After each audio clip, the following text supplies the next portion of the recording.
nhà của cháu à? Vâng, cô ạ, đây là bố của cháu. Nào về con đưa bố về nào. Thắng ơi về nhà nào. Về nhà với bố tôi nào. Bố về nhà đi cháu ạ. Cảm ơn cô nhiều nhá.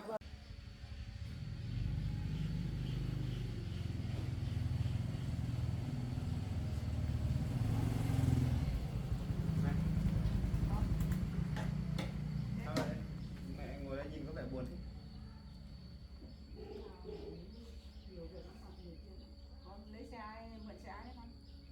Con mượn xe của bạn không? Đi xe ô tô đi tìm bố nó có tiện lắm bố à mẹ. Cô đi chuyển khó. Con mượn xe của bạn. Nhưng mà sao nhìn mẹ có vẻ mệt mỏi thế? Nhiều chuyện lắm con. Hôm nay mẹ thấy khó chịu lắm. Có việc gì? Đau đầu á?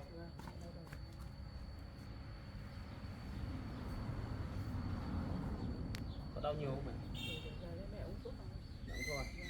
Hôm nay sao đi tìm được bố mẹ? Được. Biết con đều mẹ đi theo. Cho mẹ ngồi sau. Thế hai mẹ con mình chung xe nhỉ? Cho mẹ ngồi sau. Bỏ con đi mẹ giúp chôn con cho mẹ. Vừa nãy con cũng đi lấy ảnh của bố cho mọi người xem rồi. Con có dán số điện thoại con ở mấy cái chỗ đường rẽ đường nhánh. Con dán rồi á? Vâng, con dán này. Ví dụ ai thấy thì họ sẽ gọi. Còn giờ chỉ còn làm cách đấy thôi. Con không kịp đi in ảnh của bố đâu. Con chỉ đi hỏi, ví dụ con dán ở kia thì con bảo họ là đấy, có ai thấy thì gọi theo số điện thoại này. Đúng rồi con. Nếu mà họ thấy họ khác gọi cho. Bây giờ mẹ con mình phải đi tìm. Đi lên quanh xem có thấy không. Con với mẹ đi nhỉ? Mẹ đi được không? Đi được Được, đi. đi một xe đâu nhỉ? Con đi con. Tìm xem có thấy bố ở đâu. Vâng. Thấy mệt mỏi lắm. Những chỗ mình đi tìm qua hay hôm qua mình đi tìm con dán hết giấy rồi, để lại số điện thoại hết rồi. Giờ mình đi tìm chỗ khác. Con nhiều mọi người, có gì mà ai gặp thì phải gọi cho con. Mẹ đi phá cổng.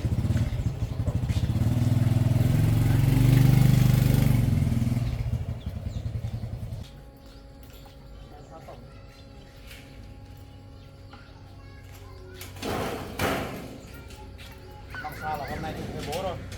Mẹ con đi tìm được 2-3 ngày hôm nay rồi. Thì cùng bố về sao bố về nhà rồi thì đi lo tiền để trả nợ đi. May mặc nhìn thấy là mới làm nào đấy.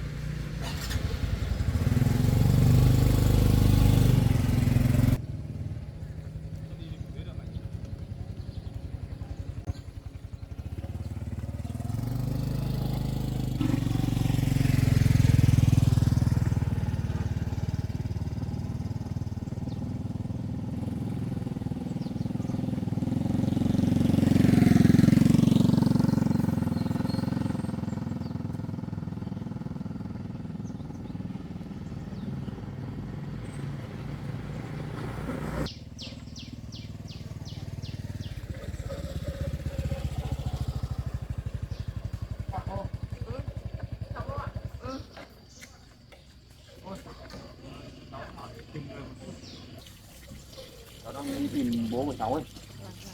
Bố cháu lại bỏ nhà đi. Cháu có ảnh đây, cô nhìn xem cô có gặp không? Đúng là con không gặp ở chỗ nào ấy. Cô gặp á? Cô gặp ở đâu? Cô nhìn kỹ. Cô hình như cô gặp ở chỗ nào ấy. Bố cháu hôm nay là được 2 ngày mà. 2 ngày rồi. Cô nhớ xem nào, cô gặp ở đâu để cháu đi tìm cháu đó tìm được mấy hôm nay không thấy rồi. Tìm 2 ngày nay rồi cô ạ. Chẳng ấy đâu, con quen nhưng mà căn bản mình chẳng để ý. Đúng rồi. Không biết. Nên là quen nhưng mà không biết là Chắc chỗ nào là đấy. cô nấu rượu ở đây thấy lang thang qua đây nhỉ cô nhỉ? Phải không? Con có thấy đi qua đường này không? Không biết là chỗ gặp ở đây hay là gặp ở chỗ trên đấy. Quên. Kiểu nấu cô quên. Cô, cháu để lại số điện thoại của cháu xong là nếu mà cô gặp lại người này thì cô gọi cháu nhé. tìm vất vả lắm rồi. Khắp nơi không thấy đâu. Hai mẹ con được mỏi lắm rồi sao? Đấy, cố gắng không biết làm sao. Để cháu bấm chuối.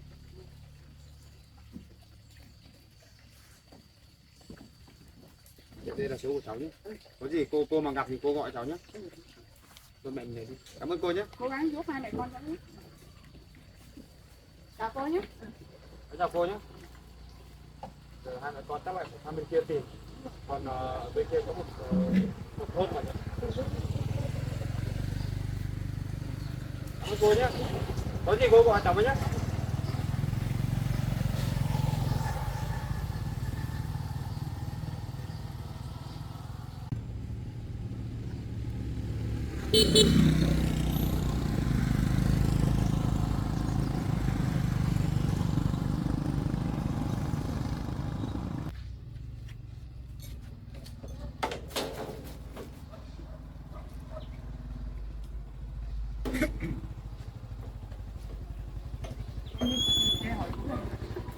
Đây là chú.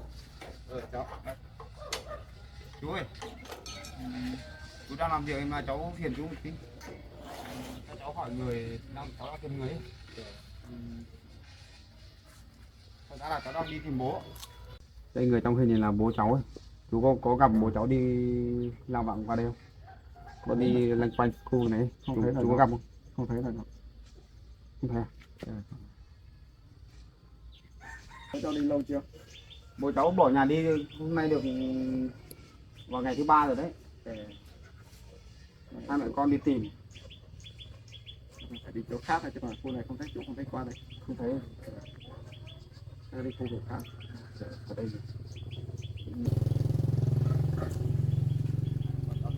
Khắp nơi mà không thấy. Hai hôm nay rồi chú ạ. Cố gắng thôi bây giờ. Mệt mỏi hết rồi. Xem phương hướng ở như nào hỏi thăm nó. Bỏ ông ở nhà đấy kiểu ông người đỡ đỡ ấy. Ông Bố cháu nó không như người bình thường. là ông trốn đi rồi. Tôi mình lại đi chỗ khác tìm. Hỏi chú thấy mình đi. Cảm ơn chú nhé. Cảm ơn chú nhé. Vâng, bây giờ cháu cố gắng đi tìm nhá. Vâng ạ.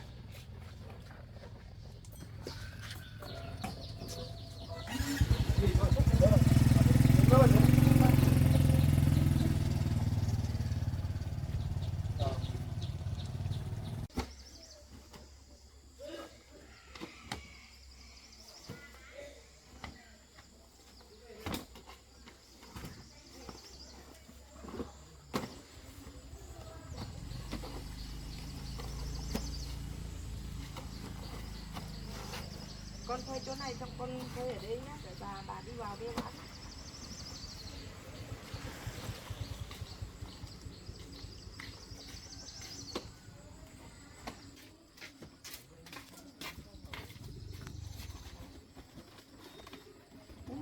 Nhiều quán này, chẳng biết khi nào thuê mới được xong. Trời thì mưa. Cái gì đây nhỉ? Cái gì chung chung ấy nhỉ? Cái gì đấy nhỉ? Cái gì đấy? Hey!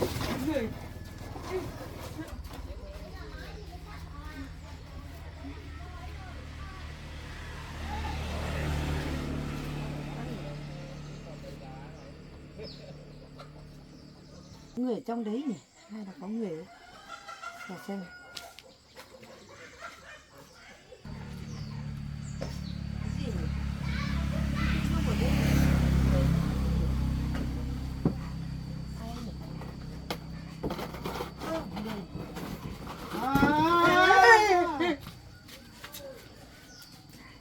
Trong này là ai nhỉ? Đâu rồi mà đông quá cùng người ta đi ở nhỉ? Ê! Ê! Ông là ai đấy? Ông là ai đây? Công ty cái gì đây? Ông là người ở đâu nào về đây?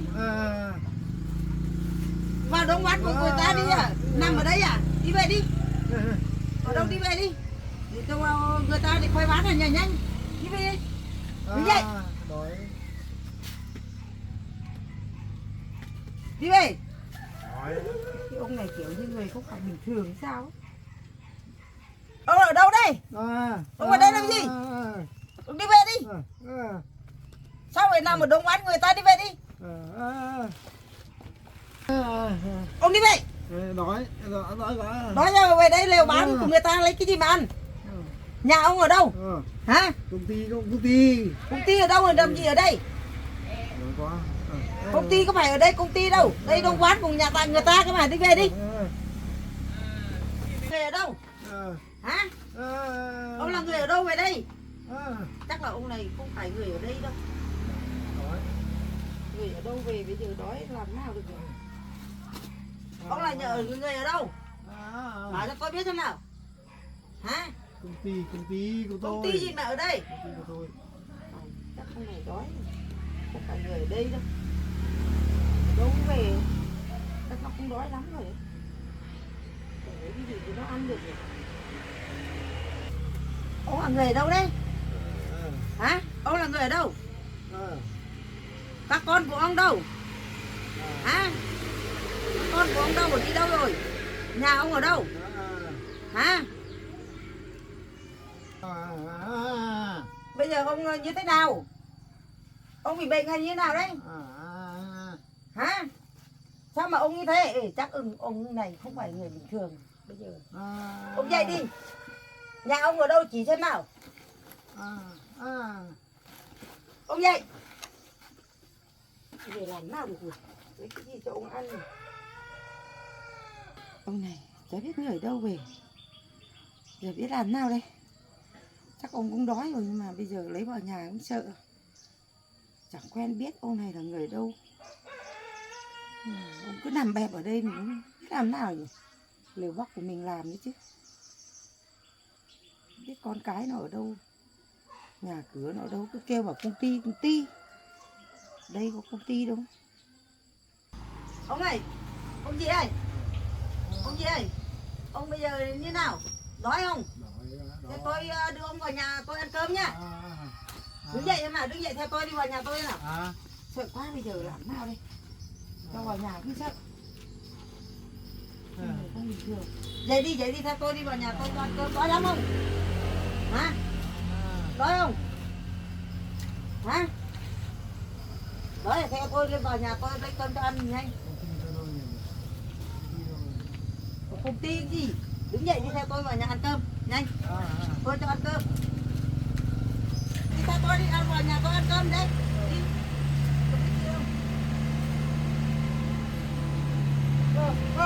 Ông này cứ sao nhỉ?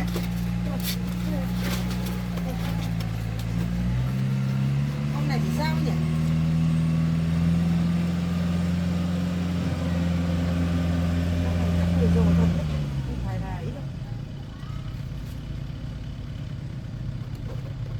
Ông lên nhà tôi đi ăn cơm đi. Chắc đói lắm rồi phải không? Dậy đi. Đi vào nhà tôi ăn cơm. Này. Đi. Sợ. Bây giờ đi làm nào nhỉ? Thế ông có đói không? Có đói không? Tôi vào nhà lấy cơm cho ăn. Sợ.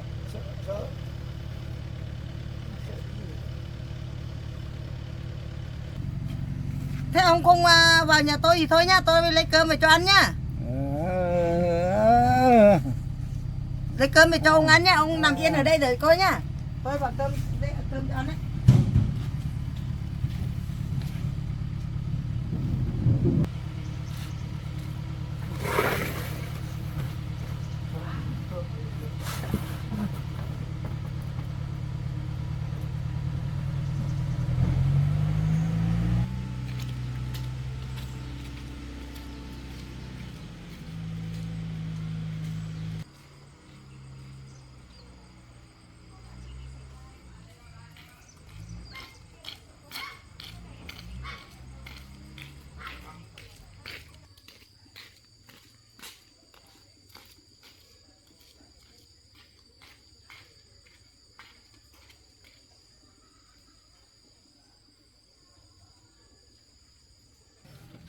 Công ty mình đâu nhỉ? Mẹ, công ty mình.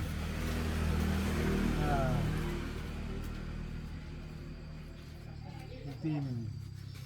Mẹ, đây là bảo vệ này. Đây là bảo vệ này, đánh mà chết. Này. đánh mày, còn đánh mày luôn. Nhân viên đâu, tao là giám đốc cơ mà, giám đốc công ty cơ mà. Đây ăn cơm đi. Đói không? Cơm đi. Đây ăn cơm đi. Tôi không có gì cho ăn đâu, ăn muối cơm này thôi. Với lại quả rồi hả? Quả đi. Đấy nhá. Ăn đi.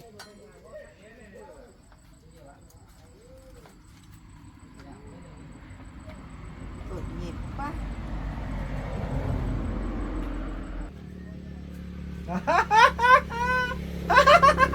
Ông ăn đi, cười cái gì? Cơm mà. Ăn cẩn thận thôi, tí nghe ăn. Ông này chắc đói. Ăn cẩn thận thôi, ăn từ từ thôi.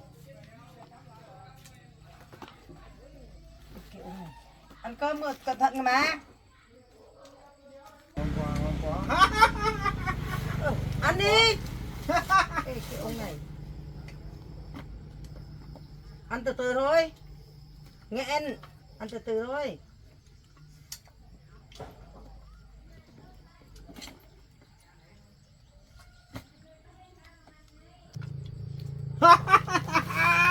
Ngon quá, ngon quá.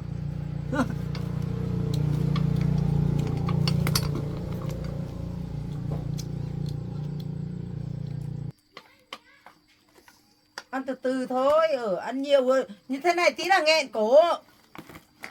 Nghẹn cổ thì ai biết làm thế nào được.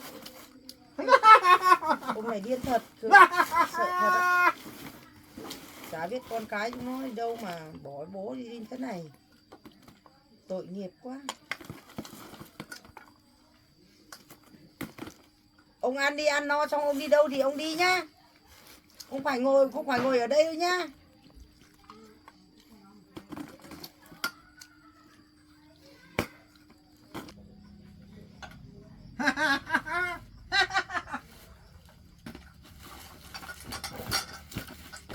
Ăn đi ông.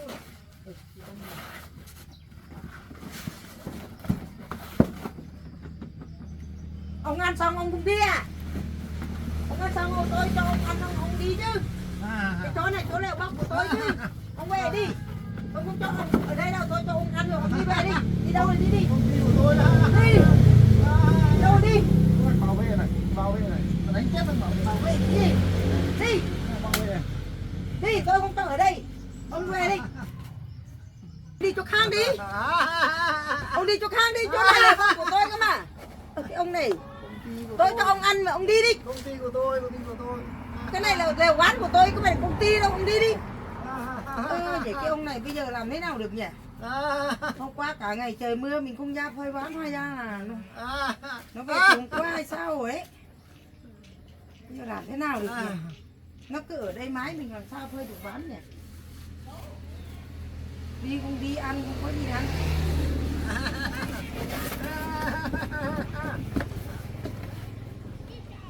Sợ quá nhỉ? Ông đi đi. Ông đi đâu thì ông đi đi. Tôi không cho ông ở đây đâu. Ông chạy ông đi đi đi. Sợ. Ông đi. Đi. Thôi đuổi ông đi bây.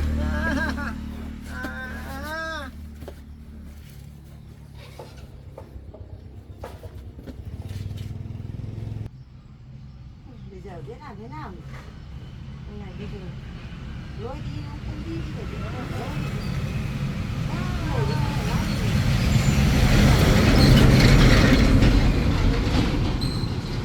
Phải ra ngoài xem hỏi ai không quen chỗ này. Đấy đâu có cái nữa.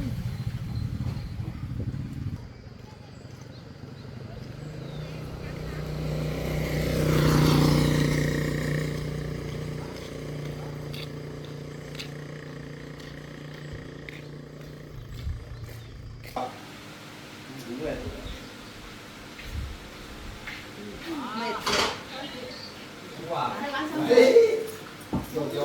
chưa xong đâu. Đang thôi mà.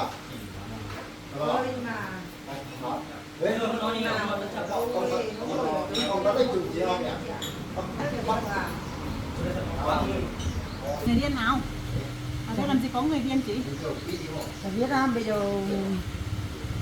em thuê xong là thấy họ nằm ở chỗ lều bốc em bây giờ em gửi máy nó không đi. Bây giờ điên điên là dại ở chỗ lều bốc cái để máy nó không đi. Tìm ở đâu người nhà không? Phải vô một phi có tức là cần po lại chút nữa. Em đi xem. Chị đi theo em xem mà. Biết không? Để em xem nào. Đi à? Đi việc mà. Sợ lắm, không là hộ em đuổi đi với em sợ lắm.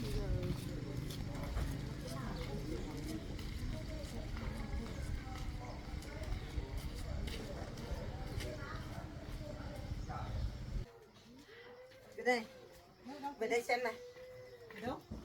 Đây này, nó vẫn nằm ở đây này này. Lấy cả cơm này, cả quả này cho nó ăn, nó có bây giờ đuổi nó đi, nó không chịu đi chị ạ, em sợ lắm. Ôi, xem nào. Giờ này.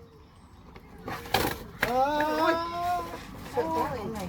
Cái này thì Không quen không? Quen đâu, không quen không? Không quen là người ở đâu về ấy nhỉ?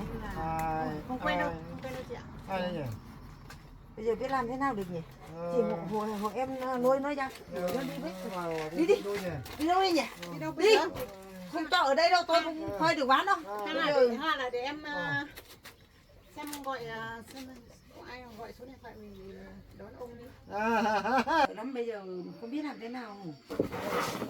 Bây giờ nó cứ ở như thế này, chị cũng chẳng thuê được bán này mà. Thì sáng nay có một em cũng đi qua quán nhà chị bảo là tìm người nhà mất tích ấy. Có dán một tờ giấy ở cái quán nhà em ấy. Thế hay là chị dẫn em đi xem. Hay là đúng cái ông này cũng nhỉ? Kệ nó ở đây đi xem.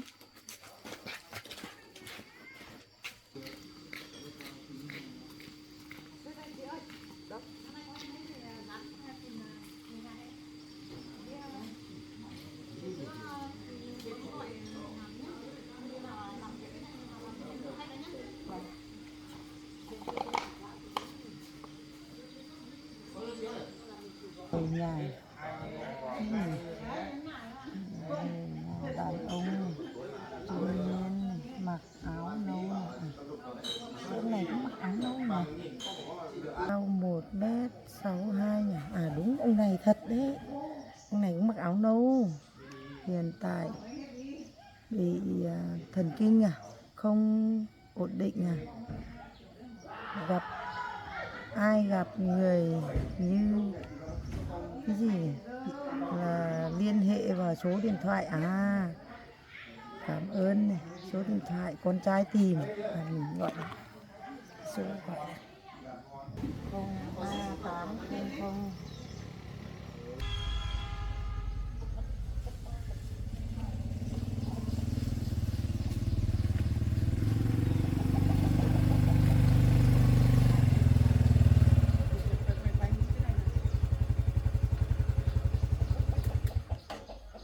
Chỗ này chắc đường cụt làm sao ấy. Tìm khắp nơi mà chỗ nào không thấy.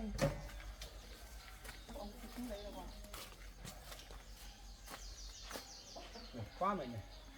Chỗ này được phủ rồi. Đấy ở sang kia mỗi cái nhà không có người đâu. Giờ biết đi đâu tìm mày ơi. Hết đường tìm rồi con ạ. Đấy, con ơi, có điện thoại gọi con cho nào. Số của ai nhỉ? Con cứ nghe đi, hay họ thấy bố ở đâu. Alo ạ. Cháu có phải là cháu đi tìm người nhà không ạ? Vâng, đúng rồi cô. Thế cô bây giờ cháu đang ở đâu nhỉ? Cháu đang đi tìm người nhà đây. Thế ạ. Cháu ơi, cô có một người ở chỗ lều bốc đấy, cô hôm nay cô ra lều bốc cô thấy, nhưng mà bây giờ chẳng biết có phải người nhà của cháu không, thì cháu phải xem. Cô gặp một người đấy trông như thế nào? Có phải một người đàn ông trung tuổi không? Vâng, đúng là người đàn ông trung tuổi, người mặc cái áo nâu nâu. Ồ, thế hay là bố mình thật rồi? Đúng rồi con ạ. Thế cô ơi, cô nhà cô ở chỗ nào ấy? Để cháu xin địa chỉ, cháu đi sang xem có phải không? Nhà cô ở xóm Lạc Trúc ấy, cô có một cái lều bốc ở gần đường ấy. Thế cô gửi định vị cho cháu ấy để cháu đi sang đấy xem. Và cô đưa ra gửi định vị cho nhá. Vâng. Đi cũng là con xong mình đưa đi. Đúng là bố. Hay là bố mình thật rồi. Bảo mặc cái áo nâu. Thế chắc phải rồi. Thôi mẹ con mình đi. Đi con đi. Để con xem điện thoại xem vị trí của cô ấy ở đâu á. Mình vừa đi vừa xem đi tìm xem vị trí. Mày thế mày ơi. Chắc là bố mình rồi. Chắc là phải rồi. Đây, cô.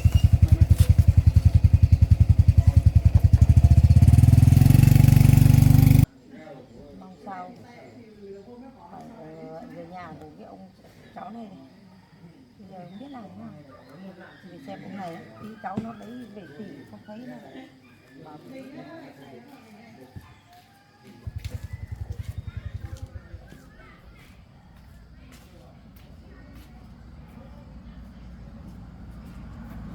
ông ở đây đi nhá, đừng có đi đâu nhá. Ngồi luôn ở đây đấy.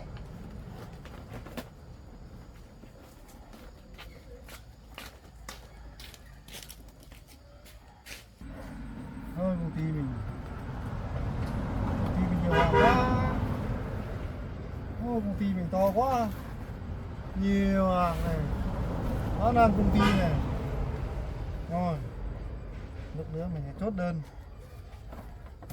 lại làm tiếp. Nhiều hàng thế. Công ty mình nhiều hàng thật phát triển. Mẹ với thằng bảo vệ này, mày không cho giám đốc mày vào, thằng bảo vệ này.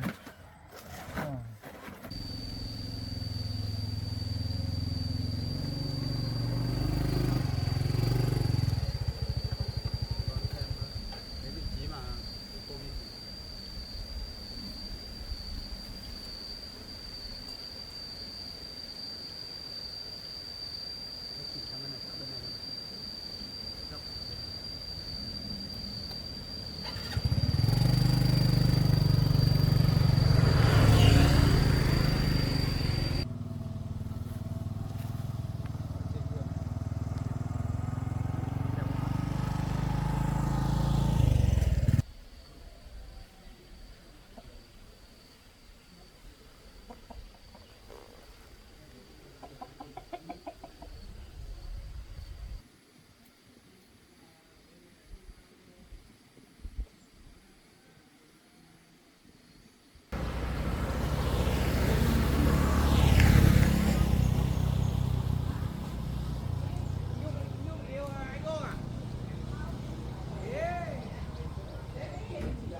Chỗ này là hết đường rồi, không có chỗ nào để đi rồi.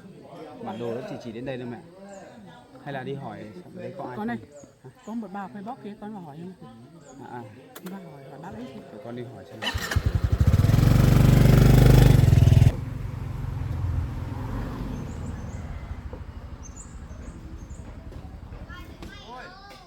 Ơi,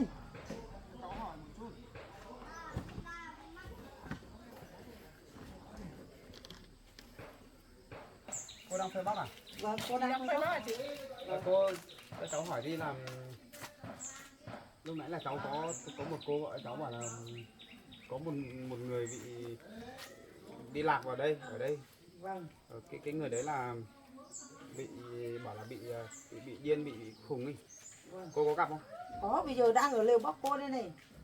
Ở chỗ cô đấy á? Ừ. Thế lúc nãy chị gọi cho Hay là nãy cô gọi cho cháu à? Vâng, lúc nãy cô gọi cô sợ quá đi, bây giờ bảo nó bảo kêu đói không, cô lấy cơm lấy quả cho ăn rồi nhưng mà nó có đuổi nó đi nó cũng không chịu đi. Thế bây giờ người ấy ở đâu? Bây giờ đang ở lều bác cô đây này. Đây này. quá có nơi đừng bố con rồi. Mày xem cái này. Vâng.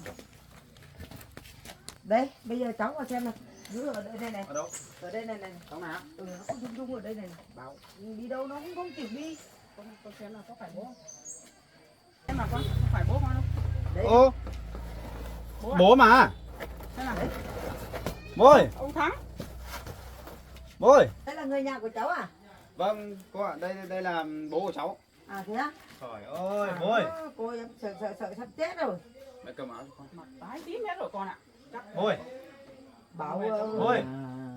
đi đâu? Ông Thắng biết. ơi. Bố đi đâu mà để con tìm suốt mấy ngày đấy. Ông Thắng ơi. Con biết tôi đấy, con về tìm đây này, biết con về tìm đây này. Này, mở mắt ra nào ông. Thế là cô nhìn thấy bố cháu ở đây lâu chưa? Hôm qua chắc là hôm qua cô là trời mưa nhiều quá không được đi về để ra phơi bóc, hôm nay tại cô mới ra phơi về đấy là thấy ở đây cô giật mình, cô sợ quá. Xong rồi ông nói cái gì ông không biết, nói cái gì ông không biết. Bố cháu hiện tại là tạm thời là đang không nhận thức được gì cả. Thế à? Vâng. Thế nên bố cháu mới bỏ nhà đi đấy. Bây May giờ là quá. bảo kêu đói cô lấy cơm này để cho ăn này. À. Cái cả quả vứt vái hết này, bây giờ bảo đi đâu không đi, cô sợ quá cô mới đi sang tìm cái bà bán hàng ở đây mà bà kia nó bảo là thấy có một Ở đấy, ở cái quán chị kia sáng nay cháu có dán cái tờ giấy thông tin của cháu ở đấy đấy. Thế là cô ra đấy gọi cháu à? Vâng, lấy cái số điện thoại May giá thế. này để gọi ấy. Mẹ may quá, sáng nay con còn đi dán tờ giấy đấy để mọi người mới biết.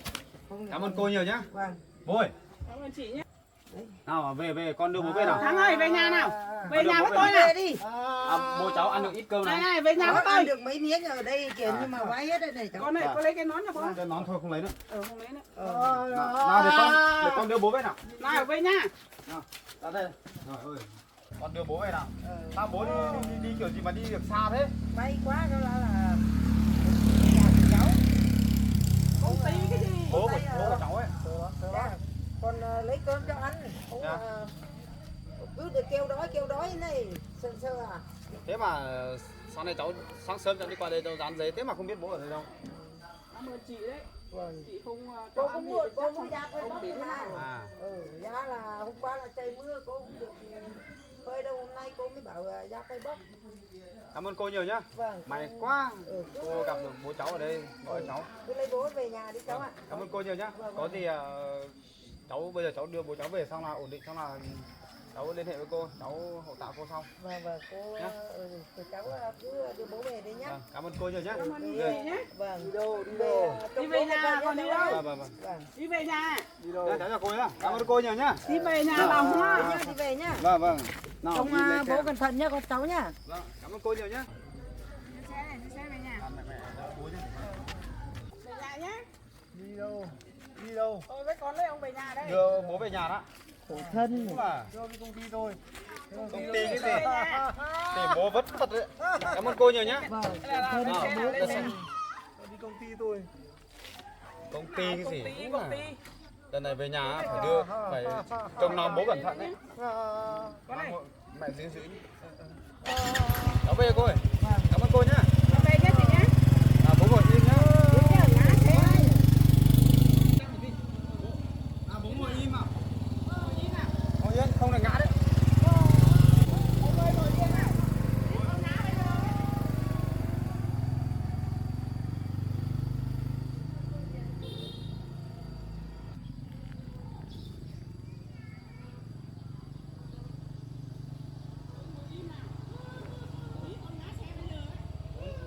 Đến nhà rồi.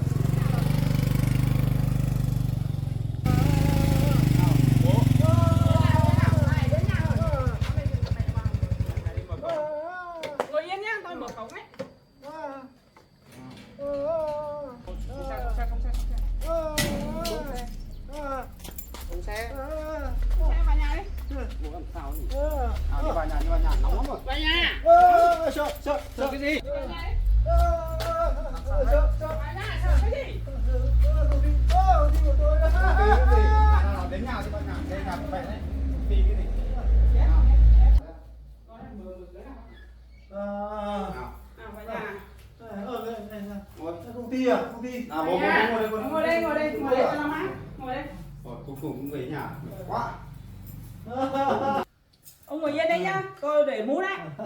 Nóng quá. Công ty rồi à? Công ty tôi đây. Ngồi. Công ty có tướng này. Bố cũng nhớ gì? chớ cái gì. Lấy công ty rồi. Hôm trước lúc bố chưa bỏ đi có bị thế nào? Bị nặng không? Có lúc thì ông mới bị thế này thôi. Chắc là để đi mấy ngày nay là mệt quá hay thế nào rồi. Này. Đến nhà mẹ ở đấy không kêu không gào gì nhá. Bố ơi. Này lên giường ngủ nhá. Bố buồn ngủ không? Buồn ngủ thì Cho bố lên giường ngủ đi. bố đi ở ngoài mệt này cho bố ngủ đi. Này, bố nằm nghỉ ngơi đi cho khỏe cho nào Không sợ đâu. Này ông. nằm Có đây ngủ. lấy cái gối. Đây. Bố cứ nằm xuống đây. Nằm thôi. Này, đấy, Nhớ nằm là ngơi đi.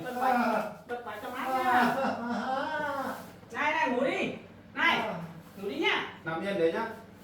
Mệt lắm rồi, đây mấy ngày đường này nghỉ ngơi đi. Ông cũng còn Bố nằm ở đây nhá, nằm yên nhá, không động đậy nhiều. Chắc là bố mệt đấy. À mẹ, cái thuốc mà con mua cho mẹ mang về cho bố uống thì bố uống không đỡ thế nào. đỡ mà con. Chẳng qua chắc mấy hôm nay ông bỏ đi mẹ không được uống thuốc ấy. Chắc ông lại tái phát hay thế nào. Chắc là mấy hôm nay không uống cho nên là Không được uống đều ấy. có vẻ bị nặng hơn. Không được là con đưa đi vào viện tâm thần đấy. Không để cho bố này đâu. Vì mẹ là cho uống tiếp và ông chắc là đỡ. Nha. Mấy ngày này đi rồi có được uống thuốc không con? Cho bố nằm nghỉ nhá. Nằm nghỉ nhá, để con còn về với vợ con của con nhá. Thôi mẹ ra đây nghỉ ngơi đi mình. Bố mệt lắm rồi, bố nghỉ. Cứ để bố thế này liệu có ổn không bố mẹ nhỉ? Được, cứ để thế này cho uống thuốc của con nhá con. Không được là để cho bố nghỉ ngơi xong là con cho xe lên là đưa bố đi vào viện tâm thần để điều trị đấy. Mấy hôm trước này con lấy thuốc về mẹ cho uống ông cũng đỡ mà. Chẳng qua mấy hôm nay ông bỏ nhà đi thì mới thế rồi con ạ. Chắc chắn Nhưng mà để bố thế này mẹ chẳng vất vả lắm à? không sao đâu con ạ. Mẹ cũng chẳng đi đâu làm việc quanh quẩn ở nhà đâu mà. Để mẹ cho thuốc cho ông uống. Chắc cũng đỡ dần. Để là gánh nặng của mẹ đấy. Lo nợ cho bố rồi còn chưa xong, chưa đâu ở đâu. Bây giờ còn trông nom bố thế này nữa. Không lo đâu con ạ. Thôi, quyết định đi mẹ. Cho bố đi xuống dưới viện tâm thần đi. Không. Để ông đi uống thuốc rồi. Thuốc con lấy về cho ông uống cũng đỡ mà con. Cứ điều trị xem đã con ạ. Xong là nếu không đỡ thì mình hãy cho đi viện tâm thần. Mấy hôm trước mẹ cho uống mà bố con đỡ đấy. Nhưng mà mẹ cho bố ở nhà ấy, mẹ phải trông được bố cơ. Đừng để cho bố đi như thế này, đi này là ảnh hưởng đến cả con nữa. Còn đi làm, con đang làm việc dở đúng là chạy về. Khó lắm. Con ạ, cứ để đây cho mẹ chăm sóc ông đã. Cứ cho bố uống thuốc đã, xem ông như thế nào đã. Bây giờ đưa đi cũng thấy tội cho ông lắm. Mẹ khắc chăm sóc ông cẩn thận chưa? Mẹ không để như lần trước nữa. Thế mẹ đã quyết định thế thì cho bố ở đây thêm vài hôm nữa. Mẹ chăm sóc tốt tốt vào để xem thế nào. Nếu mà cảm giác không được thì bảo con đưa đi. Bây giờ thuốc con lấy về cho chưa hết liều thuốc đâu. Vẫn còn đang Còn nhiều không thì con lấy thêm. vẫn còn nhiều mà. Còn mới uống được một nửa thì ông bỏ đi thì đến bây giờ vẫn còn thuốc mà. Được rồi, thế thì mẹ cho. Nếu mà uống thuốc mà có tác dụng thì mẹ cứ cho bố uống đi. Thế đỡ đấy con à. Thế có gì con. Quá ông bỏ đi là không được thuốc nào ông thế này thôi. Mày thật đấy. Con gặp ai gọi. Anh có việc gì không? Bạn của con gọi. Chắc có việc gì đấy con ạ. Tôi nghe này bạn.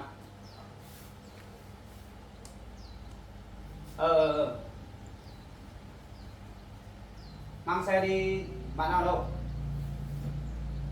Được rồi, thì tôi mang xe giả cho bạn.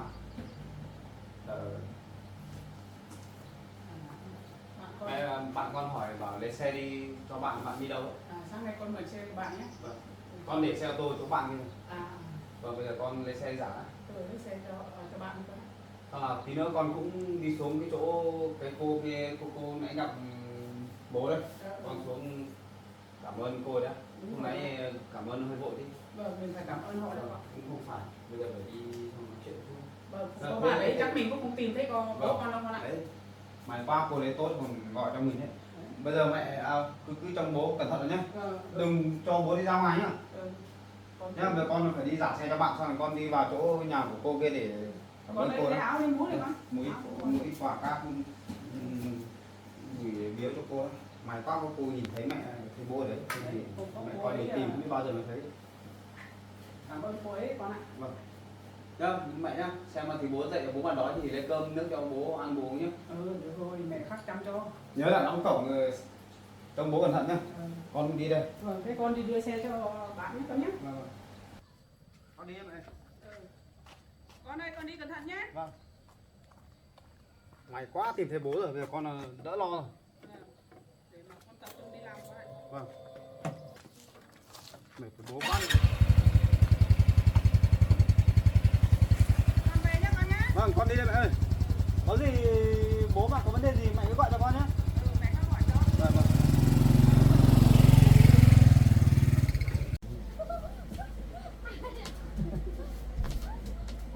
Này. Rồi.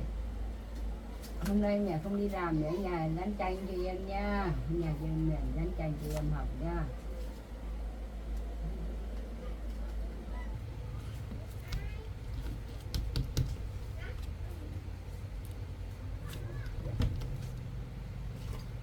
Anh còn vui.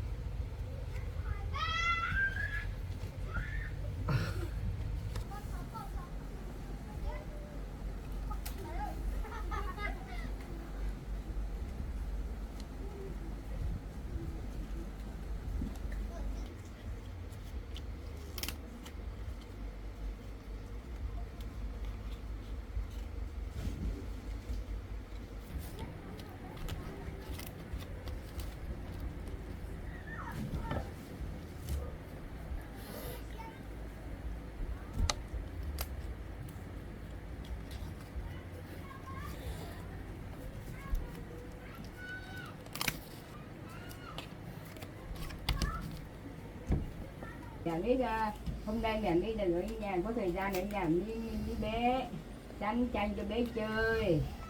Mẹ đánh trước thì con lại sẽ đi sau, thế con không chơi nữa à. Này bé hát này.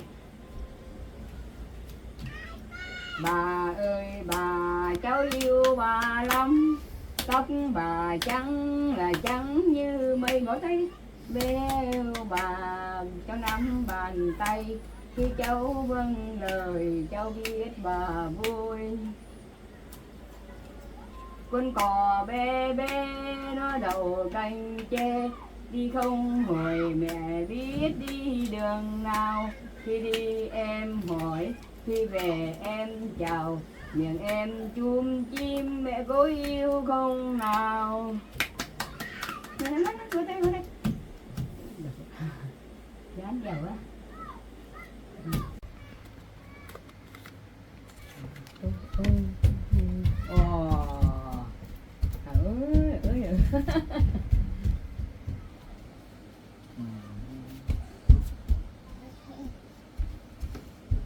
Không biết bao nhiêu vòng tay sàng sầy, chúng bạn cười trai cõi thêm đau. Khi đưa anh đánh tôi đồng nông thuế nông lúa ta mới gặt về phơi, ta đi đóng thuế cho đầy thua lương. Không cần cười vai quả biết em đâu, khi đua anh gánh tôi gồng, chịu thiệt qua sông qua hòa.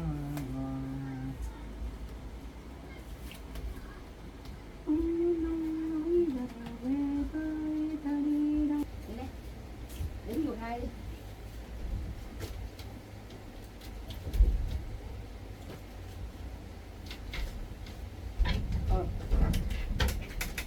Chua 3 cân khoai, chua 3 cân tiếp, chua 3 cân cá chép, chua 3 cân cá rô,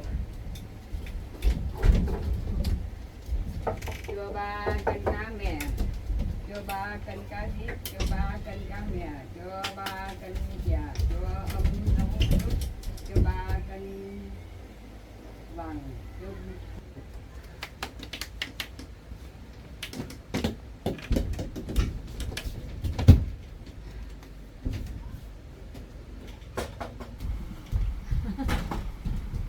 thấy mẹ không? Đẹp kia. Trốn kiếp đấy. Thấy được không?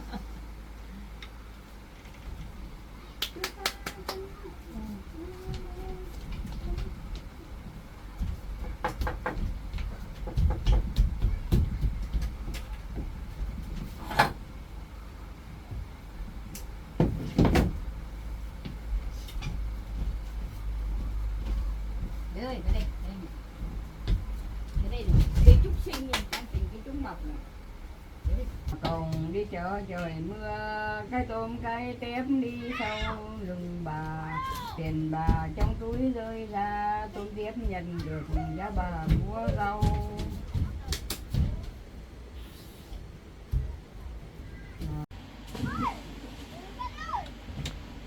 Nắng này đi dòng suối à?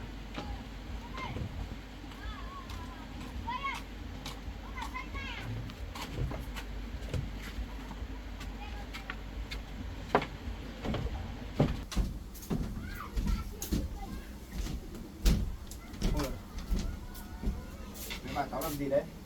Đánh chanh. Đánh chanh nhá.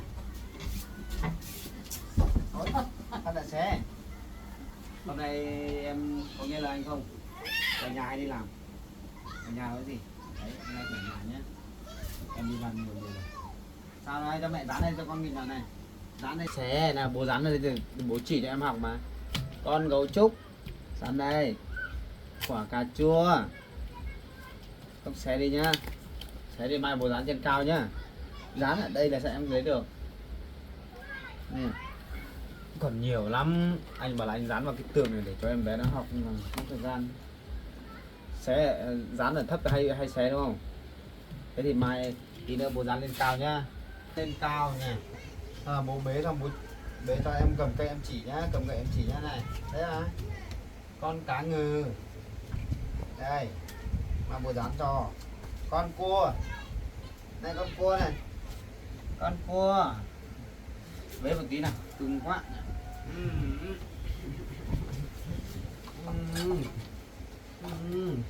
Em ơi, mừng quá hôm nay tìm thấy bố rồi. Tìm thấy bố rồi. May quá. Đưa bố về nhà ở với mẹ rồi. Bà, cháu tìm thấy bố của cháu rồi. Bố cháu đi được 3-4 hôm nay.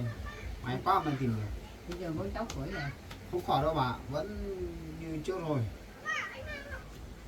Bố cháu còn bị nặng hơn ấy.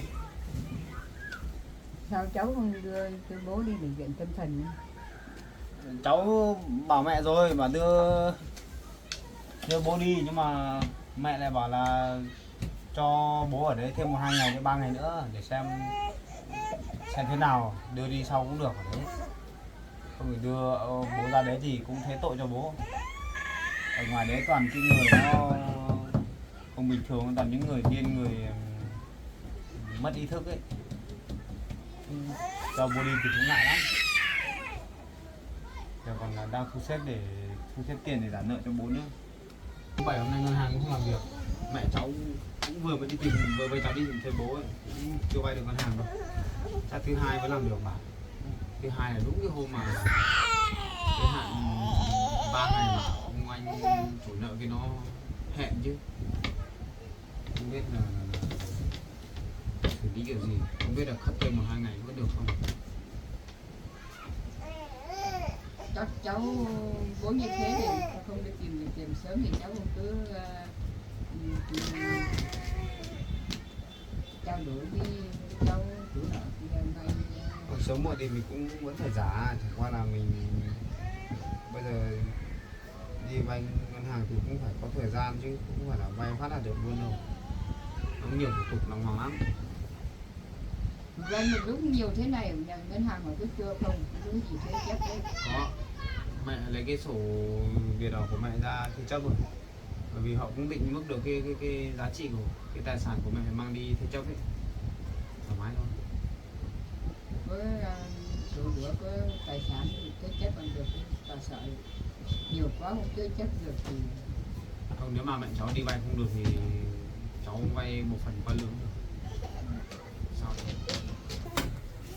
bây giờ thì bố đã thế này được cháu cố gắng thu xếp rồi đưa cho bố đến bệnh viện. Vâng, cái này cháu biết bà, nào khác tự với mẹ lo đi. Nào về bố bế nào. Là bố thương. Đã đói phải không? Mẹ đi lấy cháo cho mẹ ăn đi. Để lấy mắm cho nhá. Mẹ lấy mắm nhá. Đói rồi bố biết rồi, nhìn là biết đói rồi. Đi ăn mắm đi.